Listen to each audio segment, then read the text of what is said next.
जय वैभव लक्ष्मी मैया की जय।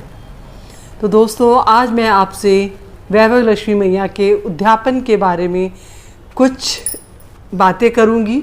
जो विशेष जानकारी है, लोग अक्सर मुझसे पूछते रहते हैं, तो इस वीडियो में मैं बताने की पूरी कोशिश करूंगी। उद्यापन का अर्थ है भली भांति किसी काम का पूरा होना। बिना उद्यापन के किया गया कोई भी व्रत जो होता है निष्फल होता है। आपने जितने भी व्रतों का संकल्प लिया है, जैसे कि आपने सोचा कि मैं 5, 7, 9, 11, 21 व्रत रखूंगी, तो जो आखिरी वाला व्रत होता है, जैसे आपने 11 व्रत का संकल्प लिया, तो जो 11वें दिन का व्रत है उस दिन को हम उद्यापन कहते हैं। शास्त्रों में बताया गया है कि अगर आप एकादशी, पूर्णिमा, सोमवार, मंगलवार, वीरवार और शुक्रवार या वैभव लक्ष्मी मैया का कोई भी व्रत करते हैं तो उसके लिए आपको उद्यापन करना बहुत ज़रूरी है। लोग क्या करते हैं कि व्रत तो कर लेते हैं, लेकिन जब उद्यापन का समय आता है तो समय के अभाव के कारण या किसी और परिस्थिति के कारण वो उद्यापन नहीं कर पाते हैं। तो ये बात जो है बिल्कुल गलत है। हमें उद्यापन अवश्य करना है। हम सब अपने जीवन में सुख, संपत्ति, धन, वैभव और खुशहाली चाहते हैं। तो जब हम माँ वैभव लक्ष्मी का व्रत करते हैं तो ये चीज़ें हमें अपने आप मिल जाती हैं। तो हमें छोटी छोटी बातों का ध्यान रखना है। अगर कुंवारी लड़की इस व्रत को कर रही है तो वो उद्यापन में कुंवारी कन्याओं को बुलाएगी, और कोई महिला व्रत कर रही है तो वो सभी सुहागिन स्त्रियों को इस व्रत में बुलाएगी, उद्यापन में बुलाएगी। इस व्रत को कुंवारी कन्याएं, सुहागनें और पुरुष भी कर सकते हैं। तो ये आपकी इच्छा है कि आप उद्यापन में कितने भी लोगों को बुला सकते हैं, लेकिन गिनती 5, 7, 11, 21, 51 ऐसे होनी चाहिए। आपके अगर एक्स्ट्रा लोग हो जाते हैं तो आप उस उद्यापन को करने के बाद में और सब लोगों को आप भोजन करा सकते हैं। तो ये छोटी छोटी सी बातों को आपको ध्यान में रखना है। उद्यापन में जब आप इनवाइट करेंगे तो आपको उन्हीं महिलाओं को आमंत्रित करना है जो गर्भवती ना हो और जिनको मासिक धर्म ना हो। तो गर्भवती महिलाएं और मासिक धर्म वाली महिलाएं यानी कि पीरियड्स वाली लेडीज़ को आपको पूजा में बिल्कुल भी नहीं बुलाना है। इसकी पूजा शाम के समय होती है, जब संध्या हो जाती है आप उस टाइम पे पूजा करें। इस पूजा में नारियल अवश्य तोड़ा जाता है। तो नारियल जो है घर का पुरुष तोड़ता है, आपका बेटा तोड़ेगा या आपके पति तोड़ेंगे, या घर में जो भी पुरुष है आप उससे इस नारियल को तुड़वा सकते हैं। माँ को आप कमल का फूल अवश्य चढ़ाएं, ना मिले तो कमल का फूल चढ़ाना है, नहीं तो आप कोई भी फूल माँ को, लाल रंग का गुलाब का फूल भी चढ़ा सकते हैं। और आपको गुलाबी रंग के वस्त्र पहनने हैं, क्योंकि माँ को गुलाबी वस्त्र बहुत पसंद है।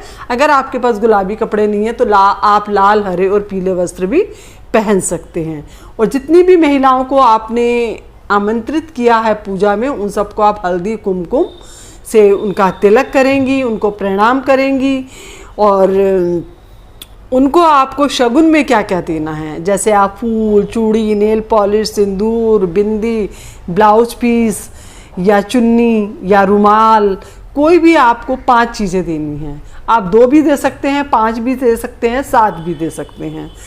और जाते हुए उनको एक एक पुस्तक, साथ में जो नारियल आपने तोड़ा है प्रसाद के रूप में नारियल, एक एक केला जरूर देना है। और खीर का प्रसाद आज के दिन सबको आपको अपने घर से खिला के ही भेजना है, चाहे वो थोड़ा खीर का प्रसाद खाएं।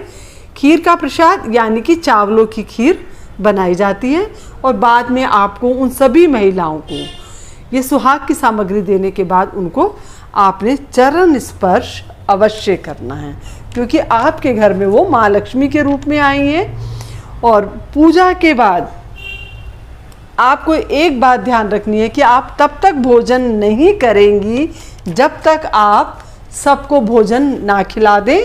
जब वो सब लोग भोजन कर चुकेंगे उसके बाद ही आपको, मंदिर जाने के बाद ही आपको भोजन करना है।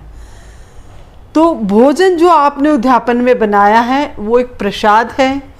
उस प्रसाद में आपको आलू तरी वाले यानी कि ग्रेवी वाले आलू बनाने हैं, पूड़ी बनानी है, खीर बनानी है और रायता बनाना है। तो आप बूंदी का रायता बना सकते हैं। उसके बाद आप चाहें सीताफल की सब्जी, आपकी इच्छा है, आप बनाना चाहें तो बनाएं, नहीं तो रहने दें। और सबको, आपको जब आप भोजन दें तो सबको आपने जल भी अवश्य देना है। और जब वो सब लोग भोजन कर लें तो जिसने व्रत रखा है वो उनके सारे जूठे बर्तन खुद उठाएंगे। और कुछ लोग क्या करते हैं, वो ज़बरदस्ती की नहीं बर्तन हम उठाएंगे। तो प्लीज़ जिसने व्रत रखा है उसको उसके व्रत का पूरा फल लेने दीजिए, तो उसको आप वो उठाने दें।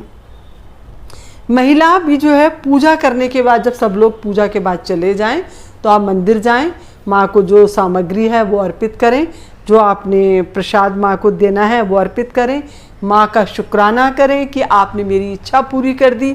और अगर आपकी इच्छा पूरी नहीं हुई है तो आपको माँ को बोल कर आना है कि माँ मेरी ये इच्छा है, ये पूरी कर दो।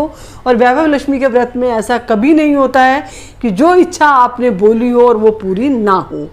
तो माँ वैभव लक्ष्मी की जो भी पूजा करते हैं उनके घर में अन्न और धन की कमी कभी नहीं होती है।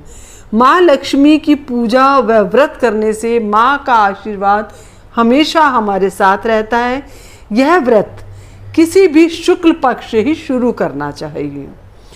शुक्ल पक्ष के पहले शुक्रवार से आप इस व्रत को उठा लें और उद्यापन भी आपको शुक्ल पक्ष में ही करना है।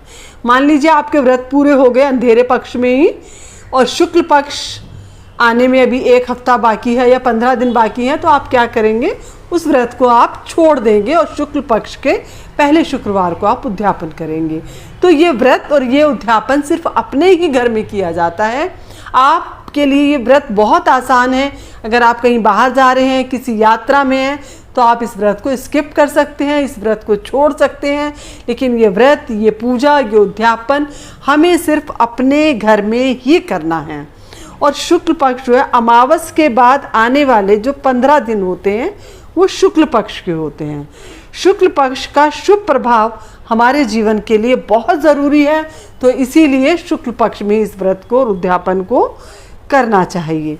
और जिसने व्रत रखा है वो उस दिन पूरा दिन सुबह से नहाने धोने के बाद पूरा दिन फल खाते रहें और जब शाम को माँ का प्रसाद सब में वितरित हो जाए उसके बाद उस भोजन को ग्रहण करें और पूरे दिन ओम लक्ष्मी नमः का पाठ मन में करते रहें। व्रत व उद्यापन का फल सबको मिलता है। तो प्लीज़ अगर आपको मेरी वीडियो अच्छी लगी है तो इसे लाइक करें, शेयर करें और अगर आप मेरे चैनल पर नए हैं तो मेरे चैनल को सब्सक्राइब करें और बेल आइकन का बटन ज़रूर प्रेस करें जिससे कि मेरी आने वाली हर वीडियो का नोटिफिकेशन आपको सबसे पहले मिल सके। जय माता दी दोस्तों।